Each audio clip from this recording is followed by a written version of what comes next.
प्रिय विद्यार्थियों, मैं doctor Shivshankar Vyas, assistant professor government law PG college Bikaner, drafting pleading की आज की हमारी क्लास में हम सशर्त विक्रय द्वारा बंधक विलेख के प्रारूप पर चर्चा करेंगे। हमने अपनी पिछली क्लास में बंधक के अर्थ और बंधक के प्रकारों पर चर्चा की थी। अलग अलग प्रकार थे और हमने ये चर्चा भी की थी कि जिस प्रकार के बंधक के प्रलेख हमें लिखने का कहा जाए, उनके आवश्यक तत्वों को शामिल करते हुए बंधक विलेख लिखा जाएगा। तो आज हम सशर्त विक्रय द्वारा बंधक विलेख के प्रारूप पे चर्चा करेंगे, किस प्रकार से इसे लिखा जाएगा। शुरुआत कर रहे हैं हम कि ये बंधक विलेख आज दिनांक 16 माह जुलाई वर्ष 2018 को मंगलवार के दिन क पुत्र ख, आयु लगभग 52 वर्ष, पुरानी आबादी श्री गंगानगर, जिसे तत्पश्चात बंधककर्ता कहा गया है, जो इस विलेख का प्रथम पक्षकार है, और म पुत्र व, आयु लगभग 52 वर्ष, निवासी पुरानी आबादी श्री गंगानगर, जिसे इसके पश्चात बंधकदार कहा गया है, जो इस विलेख का द्वितीय पक्षकार है, के बीच निष्पादित किया गया। तो हमने जब बंधक के अर्थ और उसके आवश्यक तत्वों पर चर्चा की थी, तो ये बात की थी कि जब कोई भी बंधक विक्रय हम इस प्रलेख की चर्चा करेंगे, विलेख की चर्चा करेंगे, तो सर्वप्रथम दोनों पक्षकारों का विवरण इसमें हम देंगे पहले पैराग्राफ में, जिसमें एक बंधककर्ता होगा और एक बंधकदार होगा, और उनके निवास स्थान और मुख्य आवश्यक बातों को लिखते हुए सबसे पहले उन दोनों पक्षकारों के पहले पैराग्राफ में हम लिखेंगे। तत्पश्चात और ये बंधककर्ता एक मकान नंबर 205 स्थित मोहल्ला केदार चौक, नगर श्री गंगानगर का एकमात्र स्वामी है और जिस पर किसी प्रकार का भार नहीं है। यानी कि बंधककर्ता जो अपने बंधक मकान को बंधक रखना चाहता है, उसका हम विवरण दे रहे हैं कि बंधककर्ता का एक मकान जिसका नंबर 205 स्थित केदार मोहल्ला नगर श्री गंगानगर का एकमात्र स्वामी है। यानी कि उस 205 नंबर मकान का ये एकमात्र स्वामी है और जिस पर किसी का भार नहीं है। यह है कि बंधककर्ता को अपने व्यापार कारोबार को सुदृढ़ करने हेतु 7 लाख रुपयों की आवश्यकता है और वह अपने उक्त मकान को उक्त बंधकदार के पास निम्नांकित शर्तों के अधीन सशर्त विक्रय द्वारा बंधक रखकर धनराशि 7 लाख रुपए प्राप्त करने का इच्छुक है एवं बंधकदार भी ऐसा करने के लिए सहमत है। अब जो हम पहले में बात लिख रहे हैं कि बंधककर्ता अपने व्यापार को सुदृढ़ करने के लिए, यानी कि व्यापार को मजबूती प्रदान करने के लिए उसे 7 लाख रुपयों की आवश्यकता है, इसलिए ये मकान वह बंधकदार के पास निम्नलिखित शर्तों के अधीन 7 लाख रुपए प्राप्त करने का इच्छुक है और बंधकदार भी ऐसा करने के लिए सहमत है। यानी कि दोनों जो पार्टीज हैं वे दोनों इस अमाउंट पर, बंधककर्ता और बंधकदार दोनों पक्षकार सहमत हो चुके हैं। और क्या सहमति बनी है, अब हम बिंदुवार उसकी चर्चा कर रहे हैं कि यह कि बंधककर्ता ये वचन देता है कि वह उक्त लिखित रुपये 7 लाख रुपये मात्र की धनराशि का भुगतान 3 वर्षों के भीतर करेगा एवं इसके साथ ही वह आज की तारीख से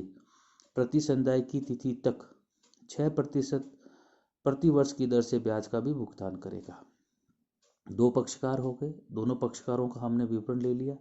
मकान जिसे बंधक रखा जाना है उसका विवरण आ गया, वह धनराशि आ गई जिस पर, यानी कि बंधक धन 7 लाख रुपए, उसका भी आ गया। अब क्या शर्तें तय हुई है कि 7 लाख रुपए होंगे और ये 3 वर्षों के भीतर भुगतान करेगा। साथ ही साथ जिस दिन से ये गिरवी बंधक रखा गया है उस तारीख से 6% की दर से ब्याज का भुगतान भी करेगा। बिंदु संख्या 2 यह कि बंधककर्ता ने बंधकदार से 7 लाख रुपए नगद प्राप्त कर लिए हैं और अपनी अभिस्वीकृति प्रदान कर दी है। यानी कि बंधककर्ता ने अपने मकान के एवज में, यानी कि बंधक रखने के एवज में बंधकदार से 7 लाख रुपए नगद प्राप्त कर लिए हैं और वो उसे एक्नॉलेज भी कर रहा है, अभिस्वीकृति भी करता है कि हाँ साहब, मैंने ये 7 लाख रुपए इनसे ले लिए हैं। बिंदु संख्या 3 यह कि बंधककर्ता बंधकदार के पास प्रतिभूति स्वरूप अपना उक्त मकान बंधक रखकर अंतरित करता है, यानी कि जो सिक्योरिटी के रूप में वह क्या कर रहा है, अपना बंधक अंतरित कर रहा है। बिंदु संख्या 4, यह कि बंधककर्ता यदि बंधकदार के मूलधन और ब्याज का भुगतान उक्त अनुबंधित अवधि की समाप्ति की तिथि तक नहीं करेगा तो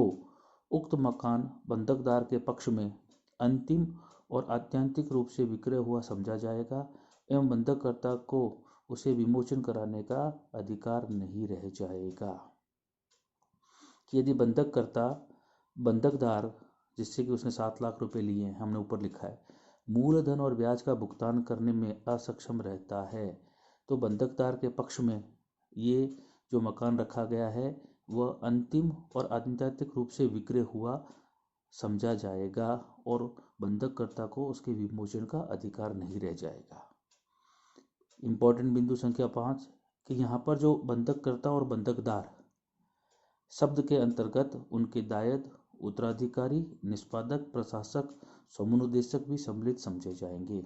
यानी कि जो 2 पार्टीज हमने लिखी है, जब हमने मॉर्गेज की चर्चा की तो हमने बात लिखी थी कि बंधक, बंधककर्ता, बंधकदार और बंधक धन,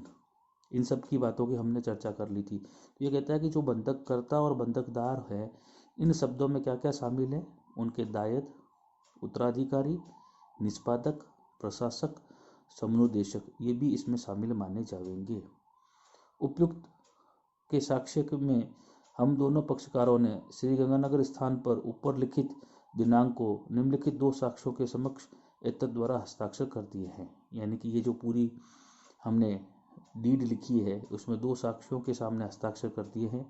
अब नीचे हम साक्ष्यों का विवरण, साक्षी नंबर 1, साक्षी नंबर 2, उनके नाम, पते यहाँ पर लिखे जाएंगे। तत्पश्चात राइट साइड में हस्ताक्षर क बंधककर्ता और हस्ताक्षर च बंधकदार, उनका विवरण होगा।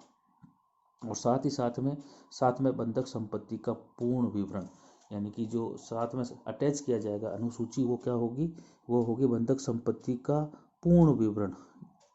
नक्शे के रूप में हमारे सामने उसे अटैच किया जाएगा, जिससे कि ये सुनिश्चित किया जा सके कि कौन से मकान को बंधक रखने की बात इसमें कही गई है। इस प्रकार सशर्त विक्रय द्वारा बंधक के प्रारूप की आज हमने चर्चा की। धन्यवाद।